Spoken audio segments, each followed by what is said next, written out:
ఆంధ్రప్రదేశ్ మద్య కుంభకోణం.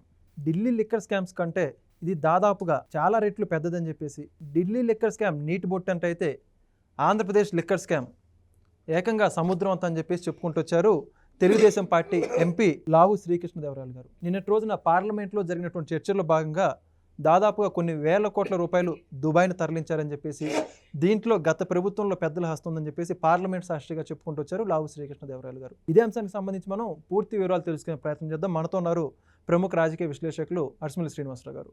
సార్ నమస్కారం అండి. నమస్కారం అండి. సార్ నిన్నటి రోజున మనం చూసాం పార్లమెంట్లో ఎంపీ లావు శ్రీకృష్ణదేవరాయలు గారు ఆంధ్రప్రదేశ్లో జరిగినటువంటి లిక్కర్ స్కామ్ సంబంధించి ఆయన గలం ఎత్తారు.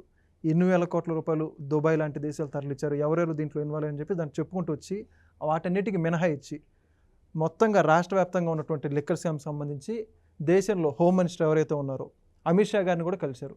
లిక్కర్ స్కామ్ మొత్తం కూడా ఆయన ముందు చిట్టా ఇప్పజేయడంతో ఒక్కసారిగా వైకాపా నాయకుల్లో భయం పుట్టుకుందని చెప్పేసి వార్తలు అయితే వస్తున్నాయి. మొత్తంగా ఆంధ్రప్రదేశ్లో మద్యం కుంభకోణానికి సంబంధించి ఎటువంటి పరిణామాలు చోటు చేసుకోబోతున్నాయి భవిష్యత్తులో? ఇప్పుడు లావు కృష్ణదేవరాయలు గారు యువకుడు, బాగా చదువుకున్నవాడు, సంస్కారి, మాటల కంటే చేతల విషయంలో ఉంటారు. ఊరికే సొల్లుకౌరులు చెప్పకుండా ఆయనకి సంబంధం లేకుండా ఆయన ఇన్వాల్వ్ చేసి ప్రత్యర్థులు ఆయన మీద మాట్లాడారు. విడుదల రజనీ కానీ ఇంకా కొంతమంది. ఆయన ఒకటే మాట చెప్పాడు, చాలా మర్యాదగా గౌరవంగా సంబోధిస్తా మాట్లాడి వివరణ ఇచ్చి మీరు మొదలెట్టారు కదా నేను ముగిస్తాను అని చెప్పాడు. యాక్చువల్గా ఆయన ముగిస్తానంటే ఆట ముగించడం ఇప్పుడు మొదలెట్టాడు ఆయన. అర్థమైందా? వెంటనే దాని తాలూకు రిఫ్లెక్షన్ పార్లమెంట్లో కనిపించింది. ఒక్కరోజు గ్యాప్ కూడా లేకుండా వెంటనే పార్లమెంట్లో ఏం చెప్పాడు, జగన్మోహన్ రెడ్డి అంటే వ్యక్తిగతంగా తీసుకోలేదు. గుర్తుపెట్టుకోండి మీరు, ఎవరైతే ఆయన మీద అబండాలు వేసి అపనిందలు వేసి అసత్యాలు చెప్పి ఆయన బద్నామం చేద్దాం అనుకుని ఆయన క్యారెక్టర్ అసాసినేట్ చేద్దాం అనుకున్నారో వాళ్ళేం టార్గెట్ చేయలేదు. అతను టోటల్ ఆ సిస్టంలో ఉన్న చెదను మొత్తం కడిగేద్దామని చూశాడు. చెద పురుగుని కాదు, మొత్తం చెదను తీసేద్దాం అనుకుంటున్నాడు ఆయన. దాంట్లో భాగంగా అసలు జగన్ హయాంలో జరిగిన లిక్కర్ స్కామ్ ఈ ప్రపంచంలో, ఈ దేశంలోనే, ఈ శతాబ్దంలోనే అతిపెద్ద స్కామ్ కింద పరిగణించాలి. ఎందుకంటే ఇప్పుడు మనం చూడడానికి 10,000 కోట్లు, 8,000 కోట్లు, 50,000 కోట్లు, 1,00,000 కోట్లు అలా అంటున్నారు కదా. కాదు, అంతకు మించి.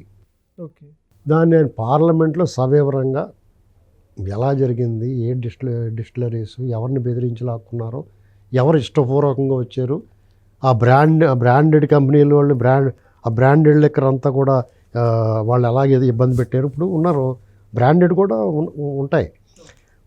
వాళ్ళు ఏం చేశారు, వాళ్ళ దగ్గర లిక్కర్ తీసేసుకుని డబ్బులు ఇస్తామనేసారు. వాళ్ళు మేము సప్లై చేస్తామా, ఎన్నాళ్ళు సప్లై చేస్తారో వాళ్ళు ముద్ద అనకుండా పొమ్మనకుండా పోగొట్టేశారు వాళ్ళకి. సపోజు ఇప్పుడు బ్రాండ్లు, మంచి బ్రాండ్లు ఉంటాయి దేశంలో, పేరు పొందిన బ్రాండ్లు, నాణ్యమైన సరుకు, మద్యపాన ప్రియులు ఇష్టపడేది కొన్ని బ్రాండ్లు ఉంటాయి కదా. వాటిలో ఏం చేశారు, ఆ సరుకు వేస్తారంటే వేయించుకుని డబ్బులు ఇస్తామనేసారు. అప్పుడు వాళ్ళ సొంత ఎంపీ అప్పట్లో శ్రీనివాసరెడ్డి గారు కూడా ఈ దానంరా బాబు అని మానేసాడు సప్లై చేస్తాం. అలాగా అప్పుడు ఏం చేశారు, ఏదో లిక్కర్ అమ్మాలి కదా అంటే వాళ్ళ దారి అలా చేసుకుంటారన్నమాట. ఇప్పుడు దేవుడు చేసిన మనుషులు అల్లు రామలింగయ్య గారు సారా కొట్టి ఉంటుంది, అందులో బొబ్బాస్ కొట్టం పెట్టి తాగేస్తూ ఉంటాడు సత్యనారాయణ గారు. అలాగే వాళ్ళు సొంతంగా తయారు చేస్తాం మొదలెట్టేశారు. ఈ కొన్ని బ్రావరీస్ తీసేసుకున్నారు, ఆ కంపెనీల్లో డిస్టిలరీస్ నుంచి తయారు చేయటం. వీళ్ళు హ్యాండ్ ఓవర్ చేసుకుని పేరు నీది ఉంటుంది, పేరు నీదే ఆ డిస్టిలరీ, కానీ నేను తీసుకుని మెయింటైన్ చేస్తాను. దాన్ని శుభ్రంగా వాళ్ళు ఇష్టమైనట్టు కలిపేస్తమే. ఇప్పుడు పానకం కలిపినట్టు కలిపేసేవారు. రసం సాంబార్ పెడతారు కదా ఇంట్లోని, అలా పెట్టేసేసి శుభ్రంగా సీసాలు తెచ్చేసి రకరకాల బ్రాండ్లు, కొత్త బ్రాండ్లు కనిపెట్టేసి లేబుల్స్ ప్రింట్ చేయడమే.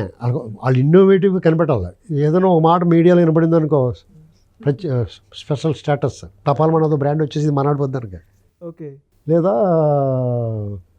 3 రాజధానులు ఇలా ఈ టైపు బూమ్ అని వాళ్ళ ఇష్టం. ఇలాగా వచ్చి జనాలకి అసలు ఏ బ్రాండ్ అడగాలి, ఏం చేయాలి, వాళ్ళకి అంత తాగి తాగుమూతలు సీనియర్లు కూడా 200ది, 300ది, 150ది ఈ టైప్ అడిగే పరిస్థితి తీసుకొచ్చాడు. మన తాగారా అంటే ఇది ఎలకల మందుకి ఎక్కువ, పాము విషానికి తక్కువ అన్నట్టుండేది. అది పురుగుల మందుకి ఎక్కువ, కొంచెం పాము విషానికి తక్కువ. ఆ రకంగా సిద్ధమైపోయిన పేగులు గీగులు పుల్లడిపోయి చాలామంది చచ్చిపోయారు. చాలామందికి అనారోగ్యం పాలైపోయి. వీళ్ళు చేసిన పాపం మామూలు పాపం కదయ్యా. దాంతోపాటు ఆ సొమ్ము తీసుకొచ్చి నేను అమ్మఒడి తడి ఇస్తున్నానని చెప్పేసి అనడం అని కూడా పోనీ దానికి ఏదో అలాగా నిజాయితీగా వాడా అందులో 110 రూపాయలు ఇలా జల్లి 90 రూపాయలు ఇంట్లో పడేసుకున్నాడు. దానికేమో డిజిటల్ పేమెంట్ అది లెక్కలే దొరికేస్తాయని డిజిటల్ పేమెంట్ లేపేశాడు.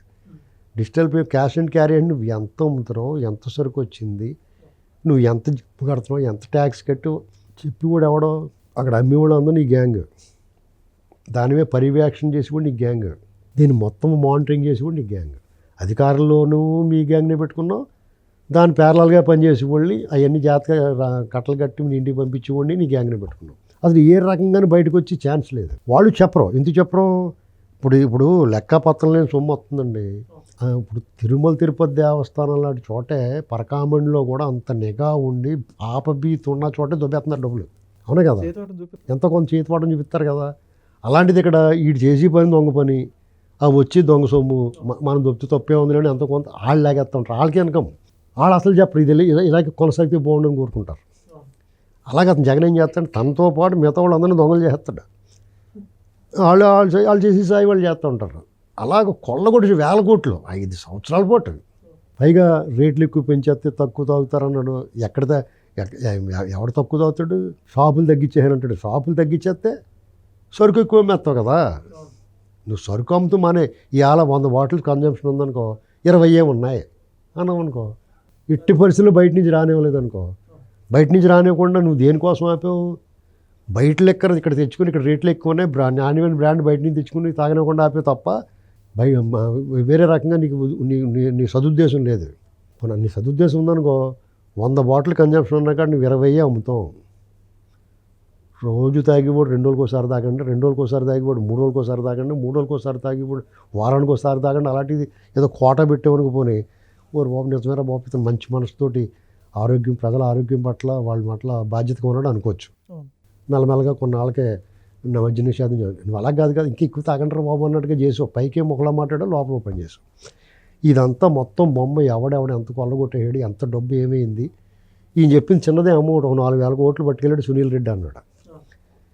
అది దానికి 50 రెట్లు ఉంటుంది. వాళ్ళు పట్టుకుపోయింది బయటికి. కనీసం 100 రెట్లు ఉంటుంది, 50 కాదు. ఆ సునీల్ రెడ్డి అన్నవాడు ఎవడనుకుంటున్నావు? తెలుసా నీకు? ఎవడో జగన్మోహన్ రెడ్డితో పాటు జైల్లో పరిచారకుడు. జగన్మోహన్ రెడ్డి పరిచారకుడు అతను, బయట కూడా. మరి జగన్మోహన్ రెడ్డి జైల్లోకి వెళ్ళిపోతే జైల్లో ఎవడు చేస్తాడు సేవలు అతనికి? ఇప్పుడు వెళ్ళిన అందరూ ఐపీఎస్లు కదా, వాళ్ళు కాళ్ళు పిసుకమంటే పిసుకరు కదా. అవునా కదా? ఆ గ్లాసులో పట్టరా అంటే అందించారు కదా. కాబట్టి ఇతని మీద ఏమీ కేసు లేకపోయినా ఇతను అరెస్ట్ చేశారు. అతని కోసం అరెస్ట్ చేసి పెట్టారు లోపల. తెలుసు నీకు ఇది చాలామంది ఛానల్ తెలియదు ఇది. అంటే కేవలం ఆయన కోసం జగన్మోహన్ రెడ్డికి సహాయకుడిగా ఉండటానికి ఇంకొకరిని అరెస్ట్ చేసి లోపల పెట్టి అలా ఉంది మన సిస్టమ్. నేను 100 సార్లు మాట్లాడాను, ఎవడ కూడా దీని గురించి ఇంతలా మాట్లాడని తెలియకుండా అనట్లేదు. ఎందుకు తెలుసా? అది నిజం కాబట్టి. పైగా నీకు అందరూ బెయిల్ వేసుకున్నాడు, వాడు ఎప్పుడు బెయిల్ వేసుకోవాలి, జగన్తో పాటు బెయిల్ వేసుకుని బయటకు వచ్చాడు. రాడు జగన్ ఉండగానే బెయిల్ పెట్టి బయట తీసుకెళ్దామని వెళ్ళమనగానే వెళ్ళంటాడు. ఎందుకంటే జగన్కి సహాయకుడిగా ఉన్నాడు. అతను సెలలో పాడేసి అతనికి అన్నీ అందిస్తా రాజభోగాలు. అతనేం కఠిన కారాగారం ఏం అనుభవించలేదు.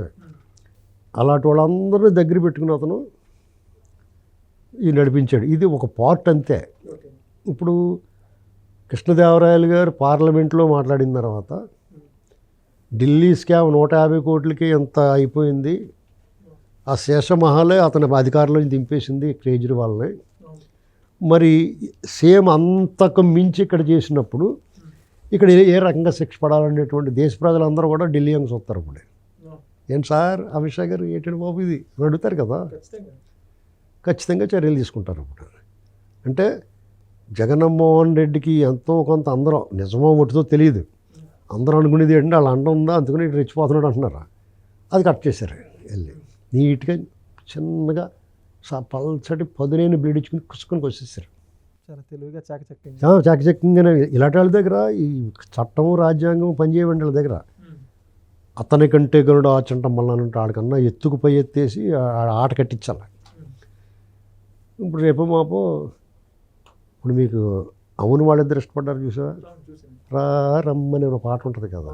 అలా పోలీసు వాళ్ళు ఇంటి ముందు నిలబడి బాలకృష్ణ గారు మొన్న భగవంత్ కేసరిలో పాట పాడతాడు, ఎలా జీప్ దగ్గర నుంచి అలా పాడుకుంటూ నిలబడి ఉంటారు ఇంటి ముందు, బయట రెడీగా ఉంటారు, తీసుకెళ్తారు. అర్థమైందా? మరి ఇలాంటివన్నీ కొంచెం తొందరగా చేస్తే తెలుగు తమ్ముళ్ళు అందరికీ సంతోషంగా ఉంటుంది. తెలుగు తమ్ముళ్ళకే కాకుండా జన సైనికులకి, బీజేపీ కార్యకర్తలు కూడా లోపల ఎలా ఉన్నా పైగా ఆనందంగా కనపడుద్ది. ఏంటండి, సాధారణ పౌరులు 170 మంది ఎగిరి గొంతేస్తారు. ఓకే. ఇది తొందరగా జరగాలని కోరుకోవాలి. ఎందుకంటే రామకృష్ణదేవరాయలు గారి మీద ఈవిడ అభాండాలు వేయకపోయినా పని చేస్తాడు. రేపు చేద్దాం అనుకున్నది ఇవాళ చేసాడు అంతే. వీళ్ళకి కదిలించుకున్నారు. వీళ్ళకి మరీ ఓవర్ యాక్షన్ ఎక్కువైపోయింది. ప్రతి ఊడు ఇష్టం మాట్లాడతారు. ఇప్పుడు ఎవరిని పట్టుకుని ఏం మాట్లాడాలో తెలియాలి, ఒళ్ళు దగ్గర పెట్టుకుని మాట్లాడాలా. ఇప్పుడు ఇక్కడ గుంటూరు జిల్లాల నుంచి ఉన్నారు 2 ఎంపీలు, వెంసాని చంద్రశేఖర్ గారు, రామకృష్ణదేవరాయలు గారు. రూపాయి కక్కుతుపడి మనుషులు వాళ్ళు క్లీన్ స్లేట్లయ్యా. వాళ్ళ గురించి నువ్వు ఎవరి గురించి అన్నమాట. అంతకుముందు కళా జయదేవ్ ఎవరికి అవసరం డబ్బులు వాళ్ళే 300 మందికి ఉపాధి, అప్పర్ కోటీశ్వరుల సంపన్నులు. ఎవరో 1 రూపాయలు ఇచ్చి మనుషులే కదా. నీకు వాళ్ళకి ఎలా ఉందని ఎడితే అది వేరే కాదు, నీకు రోగం అది. ఇప్పుడు భగవంతుడు వాళ్ళని అలా పుట్టించాడు, నేను ఇలా పుట్టించాడు అంతే. ఇప్పుడు నా దగ్గర రూపాయలు లేకుండా పుట్టించాడు భగవంతుడు. మనం భగవంతుడు నమ్ముతాం కాబట్టి. లేకపోతే భగవంతుడు నమ్మకపోతే వీధి మన బాబు అనుకో. దానికి వాళ్ళు ఏం చేస్తారు, వాళ్ళ దగ్గర ఉందని ఏడవకరా బాబు అనుకో. ఆటో మీద అందుకని రాస్తారు, నన్ను చూసి ఏడవకరా అని.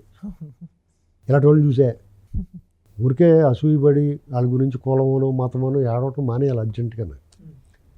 వాళ్ళలో మంచి ఉందనుకో, నీకు నచ్చలేదనుకో నోరు మూసుకో, కళ్ళు మూసుకోవాలి, కనపడతాయి. అంతేకాని చెడు మాట్లాడటం ఎందుకు, ఆ మంచివాళ్ళు మరీ చెడుగా మాట్లాడటం ఎందుకు. నీకు ఒక మంచి హృదయం ఉంటే మంచి పని చేస్తున్నారు, మంచివాళ్ళు అనవసరంగా ఎందుకంటే వాళ్ళు అంటారని చెప్పాను వాళ్ళు. కాబట్టి ఆయన మంచి పని చేస్తున్నాడు, వీళ్ళందరూ లోపల పోతారు. మిథున్ రెడ్డి, ఇందులో మిథున్ రెడ్డి బెయిల్కి వెళ్ళాడు. అసలు అతని పేరు పెట్టలేదని కేసులు అంటున్నారు వెళ్ళాడు పోలీసులు. అంటే దాని అర్థం ఏంటి, నువ్వు పడుకున్న గుర్రం లేపు, నువ్వు గుమ్మడికి వెళ్దాం కంటే భుజాలు తడుకున్నావు కదా. పేపర్లో వచ్చిందండి, ఎవరో రాశారు మిథున్ రెడ్డి కూడా ఉన్నాడండి. దాంతో వాళ్ళకి తడిచిపోయి వీళ్ళు పెద్ద హీరోలు మళ్ళీ. కాబట్టి వీళ్ళందరూ కాగితం పుల్లయ్యా. తెలుగు తమ్ముళ్ళు కూడా జాగ్రత్త సమయం పాటించి కొంచెం వేచి ఉండాలి అంతే. మరీ వేచి ఉండమని నేను కూడా చెప్పను, నేను గట్టిగా అడుగుతాను వెంటనే వేయమని. కానీ పరిణామాలు గమనించుకుని మరీ ఎక్కువ ప్రెజర్ పెట్టేయకుండా కొంచెం రిక్వెస్ట్ చేయండి బాబు. ఇప్పుడు మనం డిమాండ్ చేస్తా ఉన్నప్పుడు ఏం చేయాలి, బతిమలుకోవాలి. కొంచెం వేసేయండి బాబు అండి, వేసేయండి బాబు లోపలండి. మొత్తంగా ఆంధ్రప్రదేశ్ మద్య కుంభకోణాన్ని మీదైన శైలిలో చాలా చక్కగా వివరించారు. ఇది ఇంకా అసలు ఇది ఒక పార్ట్ అయ్యా. మద్యం కుంభకోణం గురించి మాట్లాడాలంటే 2 రోజులు నాకు టైం సరిపోదాం కంటిన్యూగా మాట్లాడితే. అంత భారీ కుంభకోణం అసలు అది భయంకరమైన. వాళ్ళు ఇంట్లో ఉండేసి పట్టుకొచ్చేస్తే సాంబార్ రసాలని ఎంత దారుణమైంది. మా ఊళ్ళో ఒనులమ్మని ఉండేది, అది కూడా సారా బ్రహ్మాండం కాసిద్ది. అర్థమైందా, భలే ఉంటుంది. నాకెలా తెలుసు అంటే చిన్నప్పుడు నాకు తెలియదు, సారా గట్ట తాగం కదా మనం. నువ్వు ఒళ్ళం సారే ఎందుకు కొనుక్కుంటున్నావు అని అడిగాను. ఒకటి మా దగ్గర పనిచేసి ఉండి తాగేవాడిని. ఇది భలే కాదని మన టేస్టీగా ఉంటుందని ఉండండి. అంటే అందులో కూడా టేస్ట్లు, రుచి రకరకాలు ఉంటాయన్నమాట. హానికరం కాకుండా, ప్రమాదం కాకుండా జాగ్రత్తగా కాసిద్దాం. వాళ్ళు మా ఊళ్ళో మొలాసిస్ ఏదో నల్ల బెల్లం పాకలాంటి దమ్మి కూడా మా కాంటాయిన ఒక ఆయన షాకర్ గారు, వాళ్ళ ఇంటి ముందు డ్రమ్ముల్లో ఉండేది. మా స్కూల్ పక్కన ఉండేది ఆ డ్రమ్ములు. ఆ స్మెల్ వస్తూ ఉండేది, బెల్లం పాకం, అదే ఆ స్మెల్ మొలాసిస్ ఏదో అంటారు దాన్ని. ఆ డబ్బాల నిండా పట్టుకెళ్ళేవారు. ఇదంతా ఏంటి ఇది, ఏం చేస్తారు వీళ్ళు అనుకుని నా చిన్నప్పుడు తెలియక ఎవరిని అడిగితే సారా కాసుకుంటున్నారని ఆ డబ్బాల్లో పట్టుకెళ్ళేవాళ్ళు, బిందుల్లో పట్టుకెళ్ళేవారు. ఓ 4-5 కుండలు అలా పైన పెట్టి మా పొలాలు వెళ్తున్నప్పుడు కొన్ని చోట్ల కనపడి 4-5 కుండలు ఒకదాని మీద ఒకటి పెట్టి కాసి ఏదో చేసేవారు. ఏదో పడుతున్నారులే అనుకునివ్వండి. తర్వాత తెలిసింది, ఇప్పుడు పలానా హోటల్లో బిర్యానీ బాగుంటుంది, పలానా హోటల్లో ఇడ్లీ వడ బాగుంటుంది అని చెప్పుకుంటారు కదా. ఇప్పుడు అలాగా ఆ ఒళ్ళమ్మ కాస్తే సారా చాలా బాగుంటుంది. ఆడు సరిగ్గా కాస్తలేదు, ఆడు ఈ మధ్యనే బాగుంటలేదు ఇలా చెప్పుకునేవారు. ఓరి అమ్మ, ఇందులో కూడా ఇన్ని రకాలు ఉన్నాయి అనుకున్నాను. అలాగా ఈ బ్యాచ్ ఇష్టం, వీళ్ళు ఆల్రౌండర్ వరస్ట్, ది వరస్ట్.